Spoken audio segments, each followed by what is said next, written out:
Hi there, welcome to FMCG by Alex. Today I would like to talk to you about dealing with seasonal highs and lows.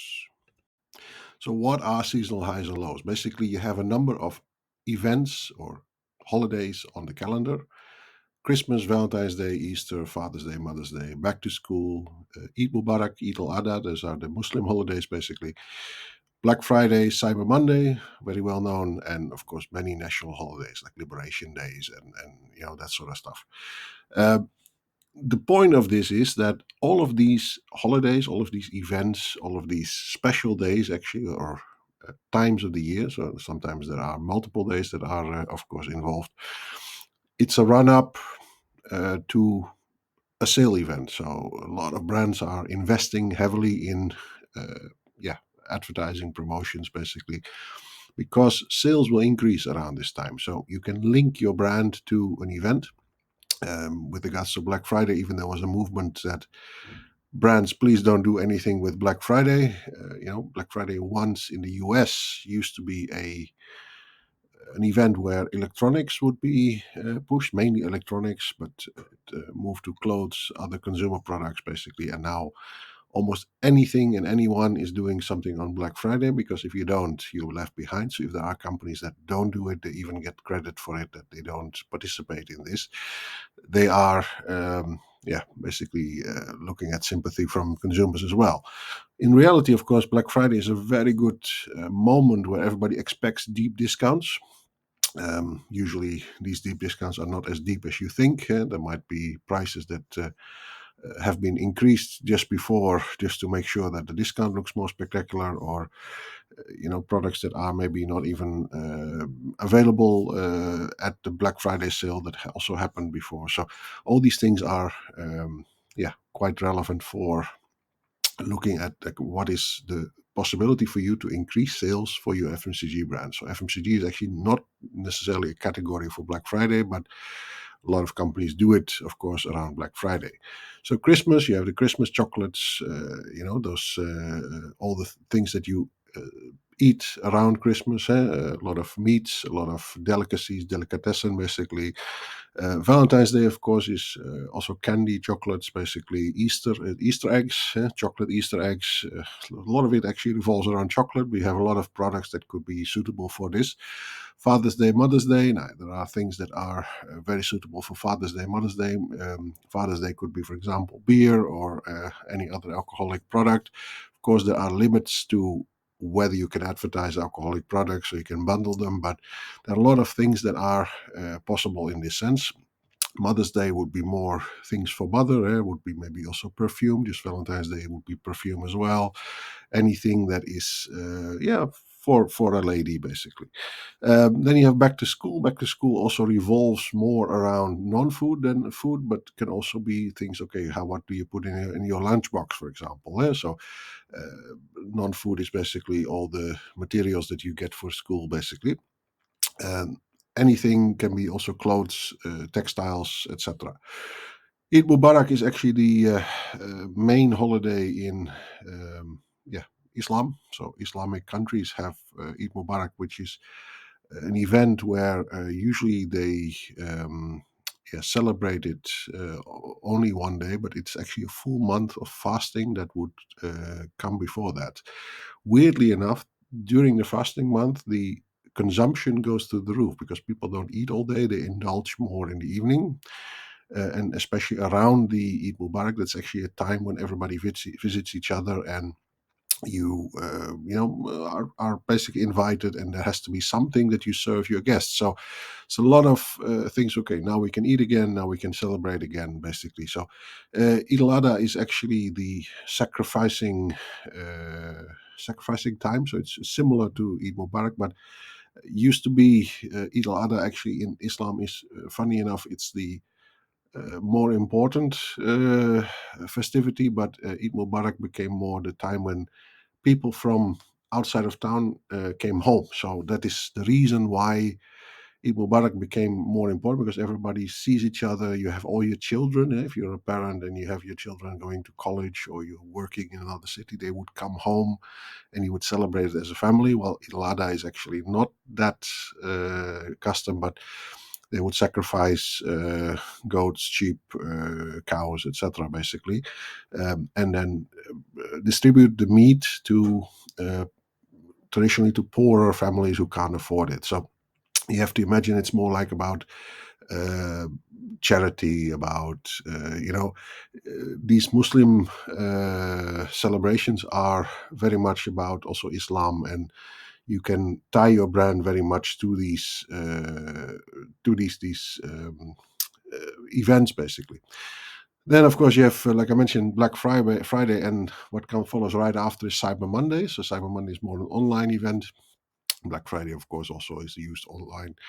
And then you have a lot of national holidays. For example, Liberation Day, like I'm from the Netherlands, so the 5th of May is for us Liberation Day. Now, that's also something that we ever launched a specific beverage for that. There are a lot of things that people do with packages. One of the things I didn't list here was, for example, sporting events. It's basically the calendar that it's seasonal. So let's say the World Cup is there and your country has qualified. Yeah, in the Netherlands, everything is orange and all the shops are full of specific products that are thematically packaged for the national team, the orange wearing national team. So this depends a little bit on the popularity of a sport. In America, it might be more American football or baseball. You're looking at hockey in other types of the world, rugby in other types of the world, parts of the world. Maybe badminton could be a very big thing for some, table tennis, that sort of stuff. But in essence, national holidays can be many. So I just lopped them all under that moniker. These are examples of what the calendar looks like. So if you are a marketeer and you say, hey, I would like to uh, plan out my year, where are the highs and lows? In some countries, let's say Father's Day and Mother's Day might have a different meaning, or let's say, for example, in the Netherlands, we have Mother's Day, but in Indonesia, Mother's Day is celebrated at a different time of the year. Um, they have two. One is really Mother's Day, and the other one is Kartini Day, for example. So the significance is different, and also what people do for that is different. Valentine's Day also is very popular in certain parts of the world, but not in other parts. And Christmas goes the same thing. If you are in a predominantly Muslim country, Christmas might be a less spectacular sale event than when you are in a country like Indonesia, for example, where 85 to 90% of the population is Muslim. So, like I mentioned, this is a calendar. The calendar actually depicts certain times of the year. So, it has impact on FMCG sales, not only because of what you do, but also what your competitors are doing. There's a lot of investment, of course, from competitors in that sense. So you have to forecast for the highs and lows. So usually after a high, which is like, for example, let's take the Eid Mubarak as a very good.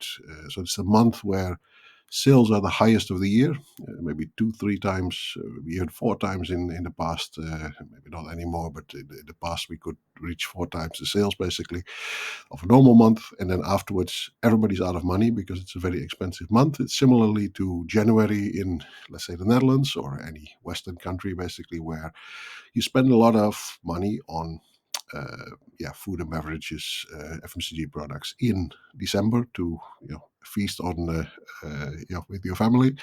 So the low actually is there January, and the month of Ramadan, which is the fasting month, it shifts throughout the year. So you have also the Eid Mubarak is never at the same date during the year. So sometimes it's early in the year, sometimes it's later in the year. So it depends really on that. So it's difficult sometimes to estimate. But when you go by historical data, normally say, oh, I've done this sales in March, therefore in March next year I can do this plus whatever you want to grow. However, if Ramadan was in that month, like the Eid Mubarak celebration, then it's difficult to go by that data, and otherwise you have to also shift that data to another month where, this year this event will take place. So this is difficult to forecast sometimes, but because also the run-up is important. There is already an increase. People are buffering. People are buying already maybe 1, 2 months in advance.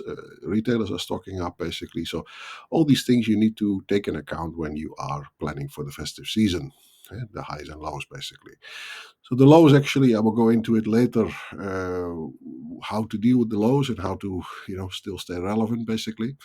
And just to emphasize that our certain holidays have certain boosts for categories. I just mentioned it in the previous slide, but you have, for example, for Ramadan and Eid Mubarak. I've worked for quite a long time in Indonesia, so I've experienced it firsthand. Just to give you an impression, when you don't eat all day, you have a moment when you break fasting, which is basically the first prayer of the evening. So it's a Maghrib prayer, basically, in Indonesia.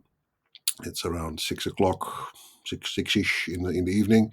Then you need to break fasting by either you drink water, that's possible, but usually people want to do it with something sweet. So you have this, maybe it's not very healthy, but it's like your sugar level is shooting up. But that's what they say. Okay, all day they're a bit woozy, so they would like to have something sweet to really revive, the energy in the body. So syrup, meaning really syrup you mix with water, is very popular. It's the sales of syrup, like say in a normal week, retail chain that once told me the numbers.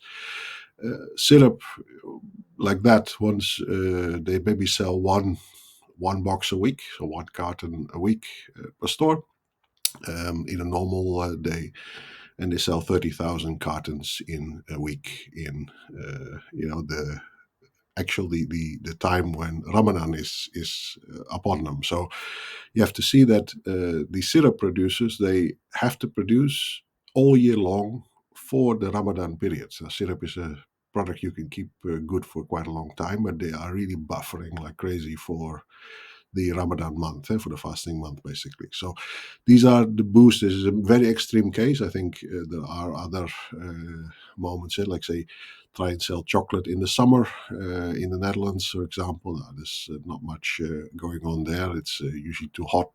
Chocolate is melting, etc. But around Valentine, which is still a cold period of the year, and as soon as you hit the festive season, we have Sinterklaas, we have Christmas. Sinterklaas just before Christmas, which is like the brother of Santa Claus, basically, who is giving gifts. Specific holiday that we only have here. But I mean, that's the example of where chocolate also, for example, has a boost in sales, in essence. So then, yeah, there's a lot of investment in advertising. So a lot of the big brands like Coca-Cola, they do a lot of special things for Christmas. They do a lot of thematic television ads. They do a lot of things online. They do a lot of in-store stuff where they have displays and even personalized their Coca-Cola bottles. So they are really the masters of doing this with a relatively simple product, which you think, oh, how can you customize that? How can you make that interesting? But I mean, these guys, of course, have the capital. They have the marketing geniuses at work, actually, to do that. If you see it, like a lot of other companies do this, you see New Year's Eve, for example, is of course a time when in the West they usually celebrate it with champagne. They celebrate it with a lot of alcoholic drinks. A lot of soft drinks actually are being used. For that occasion, and it's a good time for food and beverage. If you look at the summer, ice cream, of course, is a big thing. In the winter, a little bit less. So these are all these investments in advertising during specific times of the year. So summer is a low season for everything else, but then beverages, cold beverages especially, and ice cream, that is the time when Magnum or Unilever wakes up and says, "Hey, we need to push Magnum," for example. So these are examples of where advertising really peaks. So you have difficult time getting the share of voice, basically, in those months for your brand. Effective seasonal promotion. So you have a couple of categories here. So you have, of course, timing is very important, but limited time offers. That is, in essence, because it's seasonal promotions. Okay, only during this seasonal event there is an offer, specific discount or something like that, or something that is only available around that time. It's actually quite interesting to see, like, okay, this product we only make around this time of the year, and therefore this packaging is there. Thematic packaging, so you add something Christmassy to your product, make it a Christmas product, you make it back to school packaging, you make it Easter, you make it Valentine's Day packaging, you make it whatever you want to do. Thematic packaging, I think, is very powerful because, especially for gifting, people are looking to give each other something during these holidays. Like when you go and visit someone, or Father's Day, Mother's Day, you want to give your father or your mother, you want to give them something. These things are very important to make it also in the theme of the holiday, in essence. So there's a lot of interesting stuff that you can do, especially with bundles and discounts as well. So bundles could be two products from different suppliers that are bundled together during one of these holiday promotions, these seasonal promotions. It's very powerful as well, because then you reach both the fans of the brands, basically say, hey, this is an interesting combination.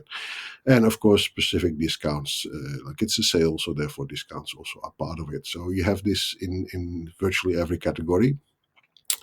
Then you have healthy versus indulgent. So if, like, say, healthy stuff normally is start of the year. So indulgent, meaning like you splash on food and beverages that might not be that healthy for you, but it's enjoyable. You do it, for example, end of the year in December, when you need to do Christmas dinners and all these things, and then January you have the good intentions for the new year. You want to lose weight, you want to live a healthier lifestyle. Therefore, healthy promotions actually would fit better in January. February, everybody forgot already what they wanted to do in January. The good intentions. You don't see anyone running anymore in February. Usually also snow here in the Netherlands. But I mean, that's besides the point. But that is basically the idea of healthy versus indulgent. When something is more relevant, when you know how to time your seasonal promotions. And this is something we always were challenged by to manage the dip in demand. So after you gear up for the festive season, the seasonal sales, basically, there are two things that are important. One is there is a dip in demand because people spend a lot of money. Next month they have less money to spend. And normally your stock index in retailers, because you wanted to make sure your displays are filled very well and the stock is plenty, that you have a lot of stock that you need to offload in the lower season, basically. So the dip in demand is there, but the stock is actually quite high in your retailers. This is actually the nightmare of every salesman, because I need to sell still, even though my target might have been adjusted downwards quite considerably. Still, I need to sell, and sometimes retailers are so stocked up because you completely miscalculated the demand that was going to take place, or a competitor was simply doing much better, and everybody was aiming for massive sales growth.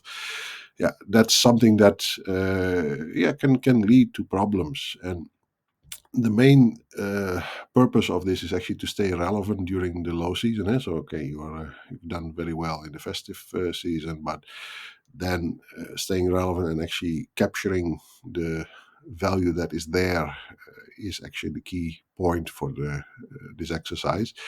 Then the way to do it is you need to partner with retailers for secondary, because they have the same secondary display, so they have the same problem as you. So for them also, they had very good Christmas sales, or very good Eid Mubarak sales, basically. But then, the dip is there. What to do? How can I stay relevant? How can I still get people to come to my store and do their shopping? Maybe it's all going to be less. There's not more money in the market than there is. But these secondary displays actually can increase your sales. You have more stock carrying capacity, so you need to also have a place for everything that's left over. Anything non-thematic. So thematic product normally is sold off at cents to the dollar basically, but if you have non-thematic stuff, so you just have a lot of stock in the retail, yeah, you need to also have a way that they are not moving it to the returns aisle basically, or the returns warehouse. You need to keep it on the shop floor and stay relevant in that sense.